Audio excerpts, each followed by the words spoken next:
So in the summer of 2012, I took a ferry from the capital of Bangladesh in Dhaka, an overnight ferry down through these winding rivers that occupied much of the lower half of the country, to a place called Potwakali, which is a coastal district and one of many in the south there that are sustained and maintained by a system of earthen dikes called polders.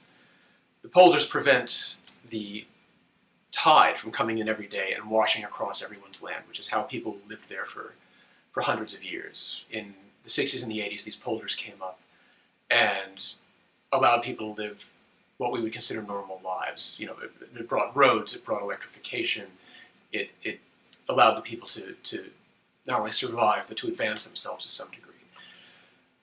What had happened, and as often happens in these big infrastructure projects, is that the maintenance flagged on these polders, and the dikes that now protect Bangladesh from the sea were falling apart.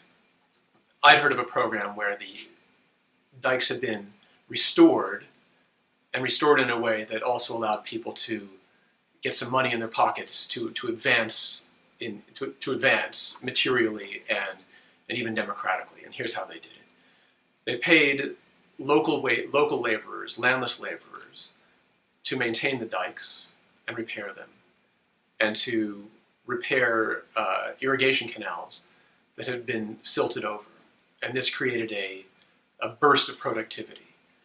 The people who were landless had cash from their labor, which they instantly put into education and feeding their children, while the farmers saw their yields double and triple.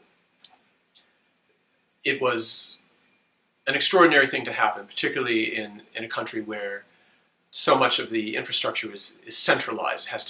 Every decision has to go through a very centralized bureaucracy that has problems in execution and planning, and also, some problems with corruption. Here it was direct action. The local people took care of their local infrastructure, they got paid for it, and everyone thrived. The hitch came in the date that I made my visit, which is that I came in 2012 when the project had ended, and the funding that had sustained this had dried up. And the local people were worried about what would happen next. Would they be able to generate enough money on their own for basic maintenance, and would the government do the major repairs and maintenance that these local village hands could not do? It was a moment of some trepidation. They were universal in their praise for this program that had helped them, not least women, who were drawn out of their homes to perform manual labor in the maintenance of the dikes, and also to join these new water management committees, in which local people would vote and decide on what kind of maintenance they needed, and were even given sign-off power for the bigger jobs. So if the government needed to cut a check for a large contracting job, that check would not be paid until local people signed off on it. It's not the kind of thing that usually happens in Bangladesh. I returned a year later to find that these fears were quite accurate. In the year I'd been away, the government had not stepped in with its own technical oversight.